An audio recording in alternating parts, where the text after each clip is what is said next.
All right, welcome back to WMAC Now with your host, Chuck Stevenson. So tonight, I want to open up a brand new segment. We're going to call this Odds and Ends. We're going to talk about various subjects, some directly related to fighting, some not directly related to fighting itself, but talking still about different fighters. Not going to do too many of these. It'll be like one every once in a while, just talking about a bunch of subjects all at once.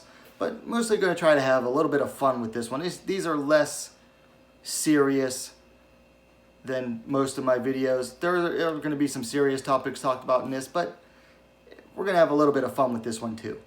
First up, I want to talk about rising star Reyna. So after her last fight, Reyna said that she is just about ready to retire. Now, she's only 29 years old, but she's already been fighting for 13 years as a professional. Spent most of her career in shoot boxing and then moved over to MMA for the last several years.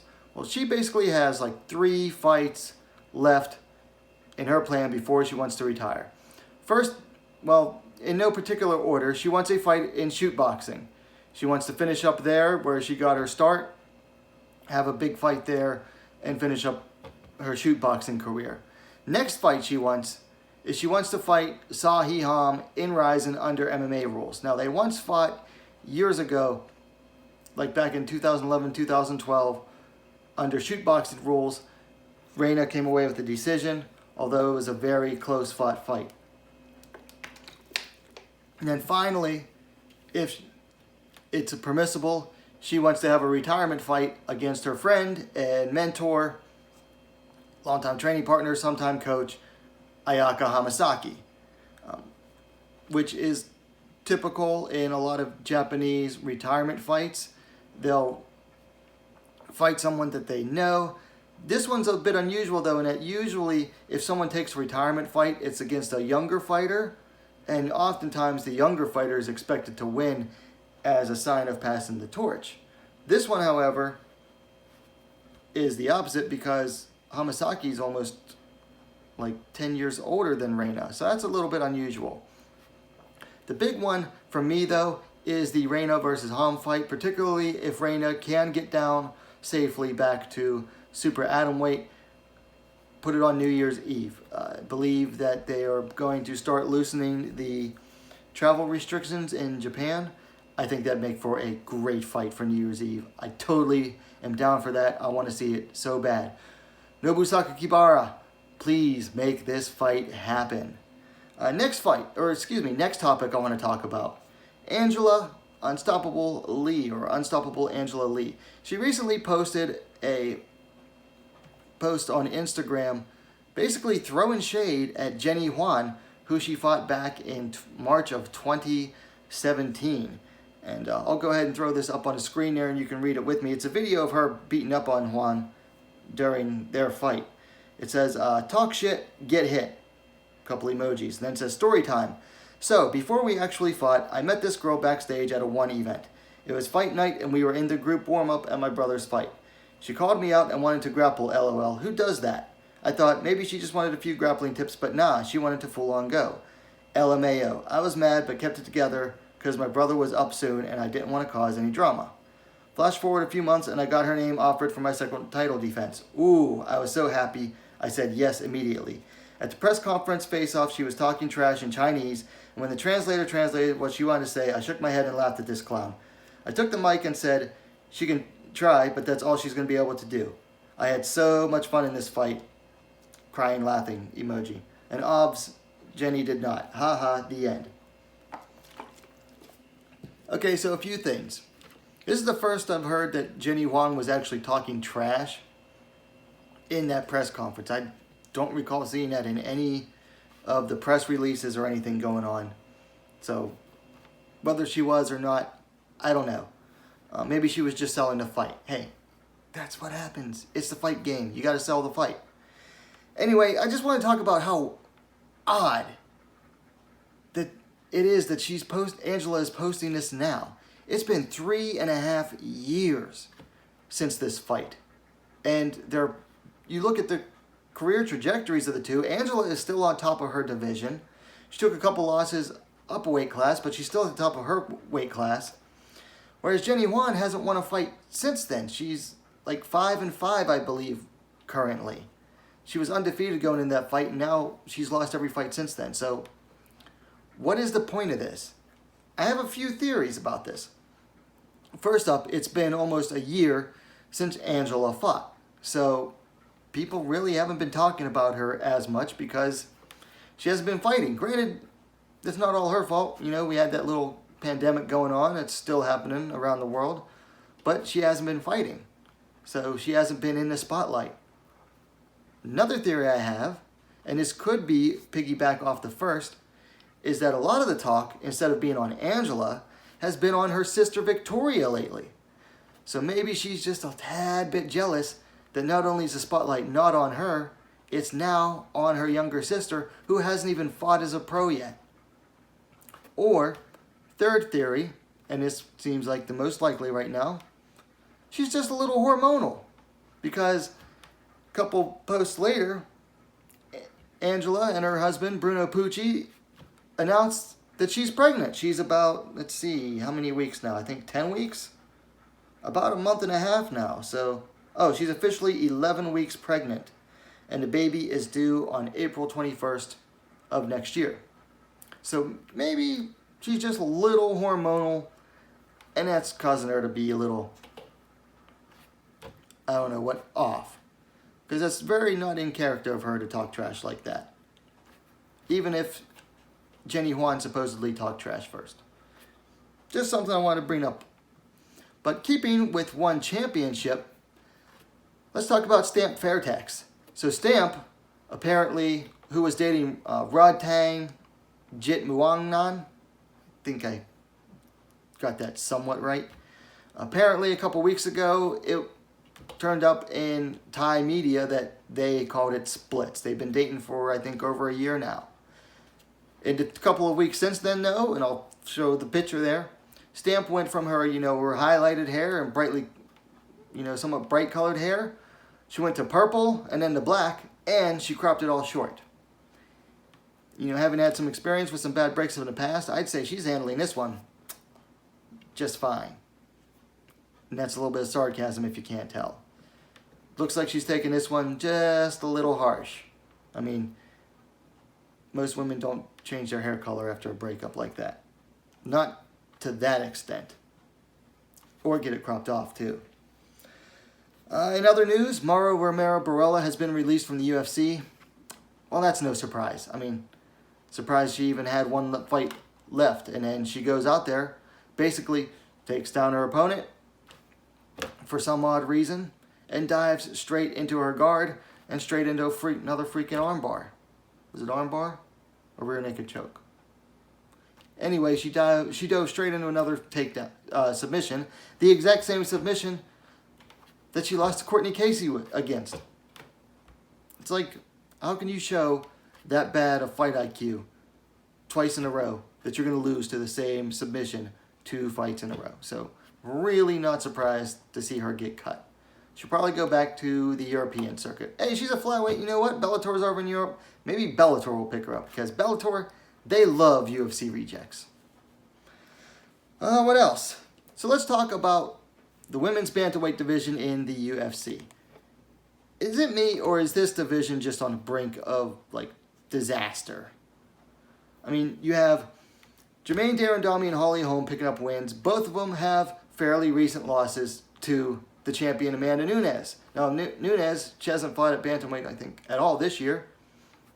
She's going to fight again at featherweight next year. But, man, there's nothing coming up in that division right now. Let's look at it. You have number 3, Aspen Ladd. She's out with knee surgery. She's recovering, but she's not coming back until sometime in the new year. Number 5, Raquel Pennington. Her title aspirations are done for the foreseeable future. 6, Aldana. Just got whooped by Holm last night. Number 7, Ketlin Vieira. She just came back, picked up a win over number 13, Sajara Eubanks, but she might not get another top fight again for a while. Then you got Yana Kunitskaya at 8. she could try to move up. It's going to be hard for her. Number 9, Sarah McMahon.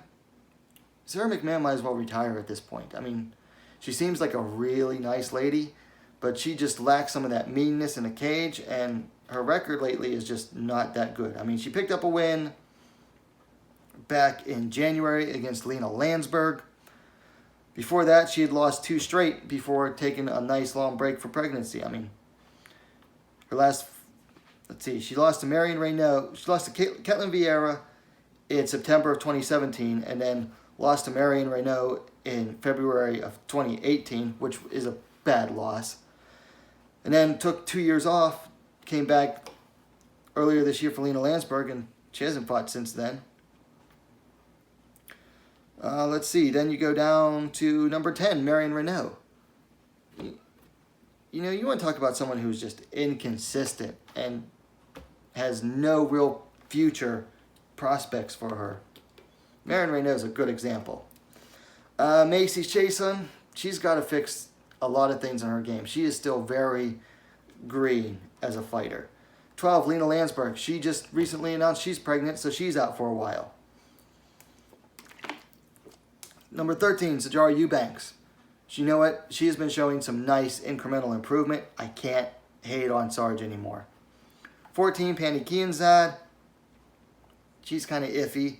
And then 15, Julia Veal. You know what? She just lost to Sijara Eubanks. I hope she takes that as a learning experience and rounds out her game more.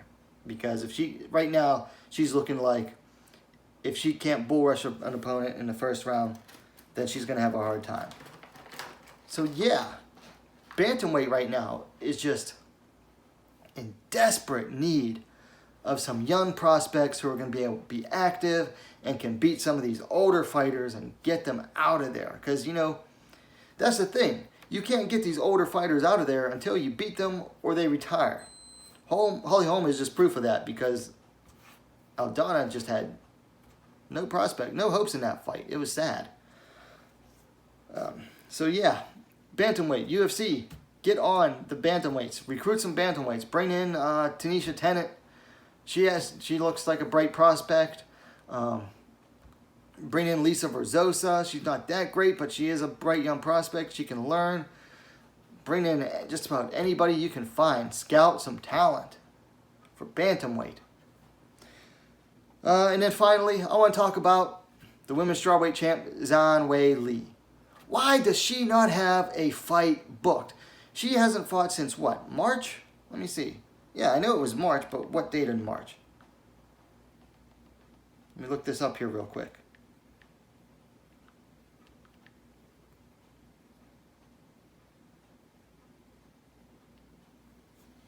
Let's see, Zhang last fought Joanna Jędrzejczyk on March 7th of 2020. And she doesn't have a fight booked since then. What is going... Okay, COVID. Yes, COVID. But the UFC ain't worrying about COVID anymore. They're testing everybody. They're bringing in fighters from, excuse me, all over the world. Not just to the US, but also Fight Island. Fight Island, I hate that crap. It is time to get Zhang a fight booked. Now, they've been talking about her fighting Rose. Well, what's the holdup then on announcing that fight? If Rose is the holdup, then she can get back into the line. Why? No champion should have to wait for the challenger. Challengers wait for the champions. Champions don't wait for challengers. They don't sit and idly by and wait for a challenger to be ready. Champions defend. That's their job. And Zhang, as far as I can tell, looks to be in great shape, looks to be ready. If her social media is to be believed, and I don't always believe everything I see on social media, I've talked about that before. But if her social media is to be believed, she looks to be in great shape. She looks like she could probably take a fight within a couple weeks. That's how great she looks all the time. So what's the holdup? Let's book her in a fight. If they got to do the Joanna rematch, then do the Joanna rematch. Who would not want to see that rematch? Who wouldn't? That was a fun fight. That's fight of the year right now, particularly for the ladies. And might even be fight of the year, period, by the time this year ends. Still got time, though. But right now, it's fight of the year. If you got to do that rematch, then do it. Get Zhang a fight. If Rose ain't ready to fight, screw Rose. No, division doesn't have to wait for her. her and her fight once a year, or her fragility, forget that. Who else is available to fight? Okay, Suarez, no. Andrade is moving up, got a fight booked. Nazarov, no. Esparza, oh man, well, Esparza doesn't deserve a title shot right now. Yeah. Okay, looking at the rankings, pretty much that's it. It's either Rose or Joanna. Book the Joanna rematch. Get Zhan a fight. People want to see her fight. Let's go, UFC. Get Zhan a fight.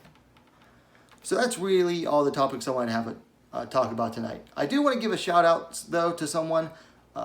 Please go check out the YouTube channel, Combo Breaker 99. Does a lot of coverage for WMMA. Now, I haven't watched all of his footage. Don't know what all he's totally about. I do like the way, however, that he breaks down fights. He breaks it down round by round, talks about what happened in the round, goes over what the fighters need to work on, stuff like that. I really like the way he breaks down fights. So, Combo Breaker 99, all one word. Go give him a look. If you like him, you like him. If you don't, you don't. But I thought he's worth checking out.